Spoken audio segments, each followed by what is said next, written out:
Israel has hypnotized the world. May Allah awaken the people and help them see the evil doings of Israel. How do you put that into context now, and what do you say to American Jews? What is really important to me is that people recognize that there is a difference between criticizing a military action by a government that has exercised really oppressive policies. Why the disdain for the government of the country that saved you and your family after you lived in a tent in Kenya for 4 years? We all know how it starts. It starts that way. Hate is hate. Hate leads to violence, and violence leads to retaliation, which then leads to unrest and worse. Yes, Nancy, it's all about hating Israel to promote the cause of Palestine.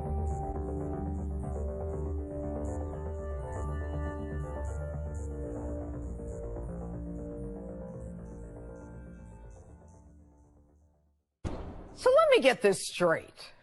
She and her family flee war-torn Somalia, where 500,000 are killed during a civil war, then sent to a refugee camp in Kenya for 4 years. They are then resettled by our government in Virginia to enjoy the cornucopia of rights, privileges, and benefits the United States offers. The she is Congresswoman IIhan Omar, who represents Minnesota's 5th Congressional District in Congress only about 2 months. But she's gotten attention far beyond Washington for her anti-Semitism. But as early as 2012, she tweeted, quote, "Israel has hypnotized the world.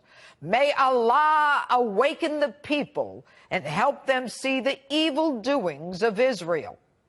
Now, after an uproar in her home state, she apologized, pledging to learn more about anti-Semitism. Apparently, she did not. Once in Congress, she continued with her hate-filled anti-Semitic, anti-Israel tropes. First, in defending the BDS, or Boycott, Divest, and Sanction movement, calling for the boycott of events in Israel, and even for the eradication of Israel because of their so-called oppression of Palestine. Shortly thereafter, she tweets, "It's all about the Benjamins, baby." The Benjamins, of course, a clear reference to the $100 bill. Shortly after that, she continues her hate-filled rants, accusing another Democrat congresswoman of having a dual loyalty, pledging allegiance to Israel. She is clever, though, responding with, quote, "I am told I am anti-American if I am not pro-Israel," close quote. The House knew it had to take action.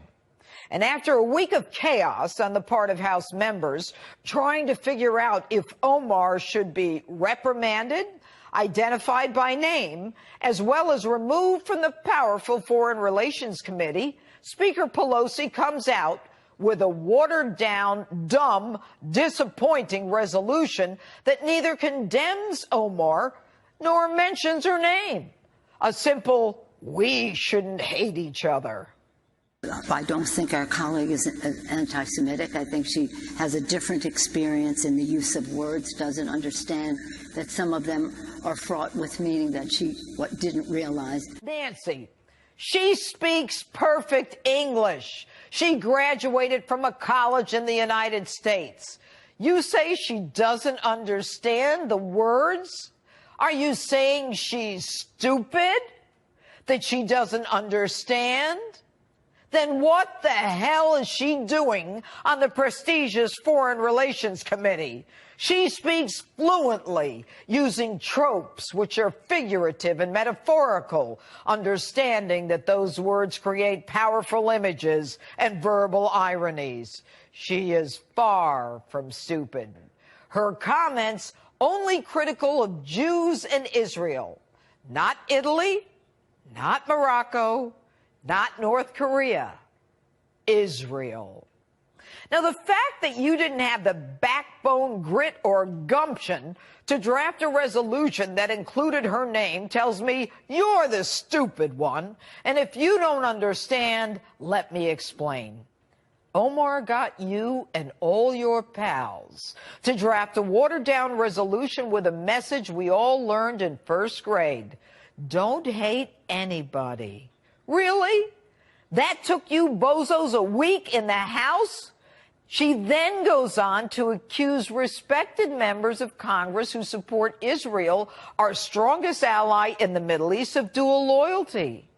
What she's doing, Nancy, is starting a movement to shut down pro-Israel speech, making it politically incorrect.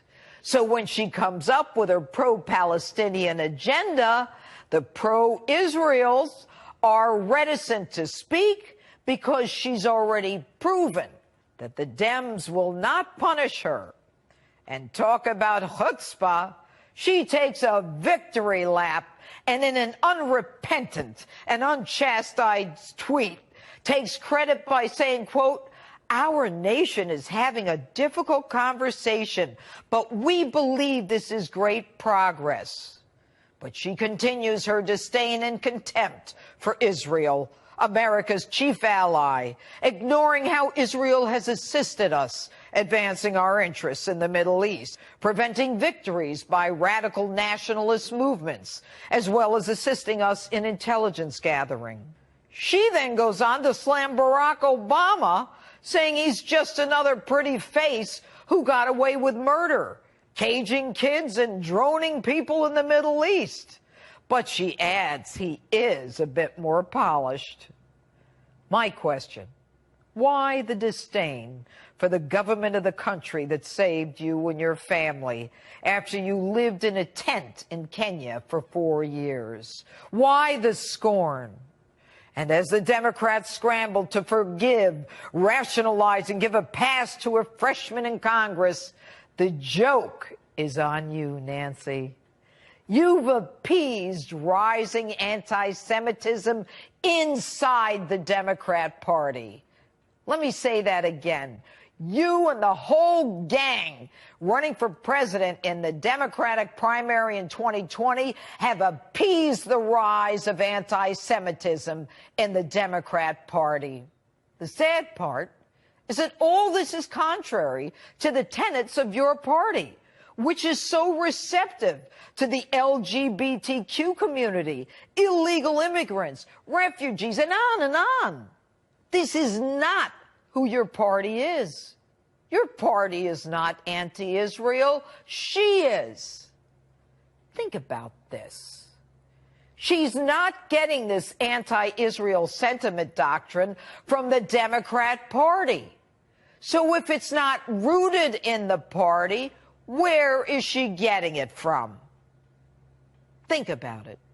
Omar wears a hijab, which according to the Quran 33:59 tells women to cover so they won't get molested.